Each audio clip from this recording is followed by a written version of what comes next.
Let's talk about money.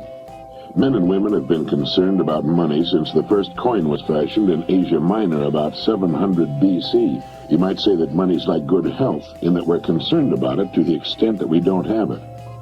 The purpose of this message is to get down to basics, to clear the air surrounding the entire subject of money. To do this, I'm going to have to get absolutely elementary, and while you may already know most of the things I'm going to say, I think it's important that we remind ourselves just exactly what money is, how much of it is enough, and how to earn the amount of money you need to live the way you want to live, now and in the important future years. To begin, let's get rid of the old myth, once and for all, that money is bad or unimportant. It is not bad, and it is important, vitally important. It's just as important as the food and clothes it buys, the shelter it affords, the education it provides, and the doctor's bills it pays. Money is important to any person living in a civilized society. To argue and split hairs to the effect that it's not as important as other things is absurd. Nothing will take the place of money in the area in which money works. That's all there is to it. What is money? Money is the harvest of our production. Money is what we receive for our production and service as persons, and which we can then use to obtain the production and service of others. We can quite often accurately gauge the extent of our production and service by simply counting the amount of money we receive for it. You will still hear people say, money won't bring happiness. The earning and possession of money has brought a lot more happiness than has poverty. Money's a warm home and healthy children. It's birthday presents and a college education. It's a trip abroad and the means to help the older people and the less fortunate. We're not saying that piling up a lot of wealth is important. What we are saying is that money is important because it's the only reward which is completely negotiable and can be used by everyone. Look at it this way. A diamond is more valuable than a lump of coal, yet that's exactly what a diamond was at one time. And just as a lump of coal can be transformed into one of the world's most valuable objects, a human being can vastly increase his own value to the world. Try to remember this formula. The amount of money we receive will always be in direct ratio to the demand for what we do, our ability to do it, and the difficulty of replacing us. A highly skilled human being is worth more money in our economy than a person who is not highly skilled and who can be easily replaced. This is not to say that one person is any better than any other person. Remember that in this message we're only talking about money, nothing else.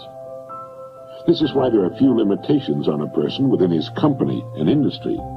His income will be in exact proportion to the demand for what he does, his ability to do what he does, and the difficulty of replacing him. That's why the whole idea of trying to get something for nothing is ridiculous and won't work. A top jockey will earn upwards of $200,000 a year, which will represent 10% of the winnings of the horses he rides. You might say riding a horse serves no useful purpose, but the demand is there, useful or not. It's the same with a star in show business. His or her income will very accurately reflect the demand for what he or she does. And that's why preparation for life is so important. Luck has been defined as what happens when preparedness meets opportunity. A great opportunity will only make the unprepared, the unqualified, appear ridiculous. For every one of us, opportunities are all around us. Our ability to see them will depend in large part on how well we have prepared ourselves. Now, how do you stack up in this regard? Now, while this may sound elementary, you'd be amazed at the number of people who want more money, but don't want to take the time and trouble to qualify for it. And until they qualify for it, there's no way on earth for them to earn it. It's like the person who wants a good-looking figure but doesn't want to stay on a diet long enough to get it. To 9/10 of the world's population, the average North American is already rich. There's a greater difference between the standard of living of most of the world's population and our average worker than there is between the standard enjoyed by our average worker and the richest man in the country. Our working man has just about everything the wealthiest man has, only smaller. He has a home, car, often two of them, radio, TV, savings account, debts. They're just smaller. His food is as good and just as plentiful. His bed is just as comfortable. His home is just as warm in the winter. He has exactly the same amount of time and just as much, maybe more, freedom. His life expectancy at birth is 70 years. For the rest of the world, on the average, it's less than 40. With only a fraction of the world's population, we in the free world have half of the world's total money income. We have more than 2/3 of all the automobiles on Earth. So in talking about money, let's understand that we're already rich as people. Now, how much do you want? How much money do you need to live the way you want to live, to accomplish the goals you have established for yourself? Most people think they want more money than they really do, and settle for a lot less than they could earn if they went about it the right way. The world will pay you exactly what you bargained for, exactly what you earned, but not a penny more. You remember the poem that goes, "I bargained with life for a penny, and life would pay no more"? Well, that's about it. We will receive not what we idly wish for, but what we justly earn. Our rewards will always be in exact proportion to our service. If you don't like your income, you must devise ways and means of increasing your service. And this is an individual thing. No one can do it for you. Although you can get ideas from others, your service must come out of you, your mind, your abilities, and your energy. A strong man cannot make a weak man strong, but a weak man can become strong on his own by following a specific course of action for a sufficient length of time. And a man who's already strong can become a lot stronger. It's the same with this business of money. A man who refuses to do more than he's being paid for will seldom be paid for more than he's doing. You may have heard someone say, "Why should I knock myself out for the money I'm getting?" Now, it's this attitude which, more than anything else, keeps a person at the bottom of the economic pile. He doesn't understand that only as we grow in value as persons will we receive the increased income we seek. If we try to stand still in our work, and millions do, we'll never know the rewards, nor the joy of accomplishment, and the personal satisfaction and peace of mind which come only to the person of unusual achievement. There are two distinct steps we must take. First, we must decide how much money we really want. Once this decision is made, the second step is to forget the money and concentrate on improving what we now do until we've grown to the size that will fit and naturally earn the income we seek. Once we're fully qualified for the amount of money we decide to earn, we'll soon find ourselves earning it.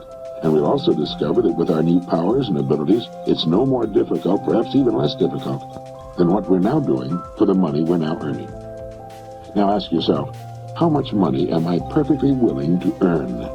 Realizing that the amount I earn will be in exact proportion to my skills, the demand for what I do, and the difficulty of replacing me. There are really three amounts of money every person should decide upon. One, the yearly income he wants to earn now or in the near future. Two, the amount of money he wants to have in a savings and or investment account. And three, the amount of money he wants as retirement income, whether he ever retires from active work or not. Now, I see that most people make a very serious mistake. They never decide on any one of these three amounts of money. If you will decide on these three amounts, and if you will write them on a card to carry with you or put someplace where you can review it from time to time, you will automatically have placed yourself in the top 5% of the people. You will have a plan for your future, a blueprint for future financial accomplishment. You'll know where you're going, and if you're serious about it, you will most certainly get there. You see, the trouble with people is not in achieving their goals. They can do that. It's in not setting goals that people get in trouble. They leave it to chance and find out sooner or later, and to their sorrow, that chance doesn't work, that they've missed the boat. It's estimated that only 5% decide on the money they'll earn, and then grow as persons into the size of the incomes they seek. They thus take their lives, their fortunes, and their futures into their own hands as they should, and accomplish their goals right on schedule all the years of their lives. You can do the same thing, and you can do it starting right now. There are two kinds of people where money's concerned. There are the majority who cut back on their wants to fit their incomes, and there are those free spirits in the minority who make their incomes fit their wants. Now, which is best for you? You must decide. Ben Franklin gave us the secret to wealth. He said the road to wealth lies in augmenting our means or diminishing our wants. Either will do, but the quickest way to wealth is to do both at the same time. Now, when you write down the yearly income you mean to earn, you no doubt know whether or not it's average for the work you're in or above average. The chances are good that the figure you'll decide upon will be above average, perhaps quite a bit above average. That's good. Now ask yourself, who in my line of work is now earning that kind of money? If you know, you'll have a good idea of what you have to do in order to earn it. Now, this is exactly how men move from the ranks into positions of top authority with corresponding incomes. I have no way of knowing your line of business. Regardless of the business you're in, it needs new leaders, men to come up in the years ahead. Everything is expanding, getting larger, and with the increase in size and scope, the most desperate need is for the dedicated, able person who can learn to lead the field, and to lead others as well. Some of the top executives in the nation today were once accountants, shipping clerks, struggling lawyers, service station attendants, salesmen far out in remote territories, sales clerks, mailroom boys, mechanics. You cannot think of a position from which people have not climbed to the top. Understand what I'm going to say, and it'll bring you and yours everything you want. It's not the job, it's the person. It's not your present circumstances which count, but the circumstances you make up your mind to achieve that are important. The only limit on your income is you. And the income you decide upon can be achieved within the framework of your present work, industry, or profession, where you already have a start and a place. All you need is the plan, the roadmap, and the courage to press on to your destination, knowing in advance that there will be problems and setbacks, but knowing also that nothing on earth can stand in the way of a plan backed by persistence and determination. With the income written down that you intend to earn, spend a part of each day thinking of ways in which you can increase your service, knowing that you have only to manage this and the income will take care of itself. Since the amount of money you want to earn is more than you're now receiving, your part of the bargain is to find ways of increasing your service until the gap has been bridged, and more than bridged. Look at your card, with the 3 amounts written on it. By setting a financial goal, you're demonstrating faith. You'll find that you'll begin to become what others call lucky. You'll begin to get good hunches and ideas. You'll take far more interest in everything about your work and your company. You'll see opportunities in your work and environment you've never noticed before. In fact, you'll soon discover you're no longer the same person. You'll care less how others are doing their jobs and concern yourself more with the manner in which you do yours. By your example, you'll inspire others to do their jobs better. Have faith in yourself and the quiet, firm inner knowledge that you can and will accomplish your goals. Know that the answers you seek will come to you in their own time if you only keep looking for them. Above all, realize that money cannot be sought directly. Money, like happiness, is an effect. It's the result of a cause, and the cause is valuable service. Keep money in its proper place. It's a servant, nothing more. It's a tool with which we can live better, see more of the world, give our youngsters the education they need and a good start in life. It's the means to a happy, carefree retirement in later years. Money is necessary to modern life, but keep it in its place. You need only so much food to enjoy good health.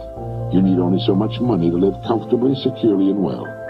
Too much emphasis on money reverses the whole picture. You then become the servant, and the money becomes the master.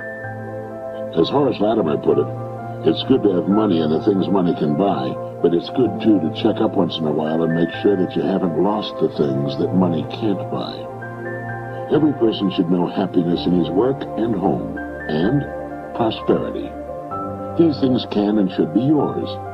Now, play this message as often as you can during the next week. Fix your plans firmly in your mind, and relax.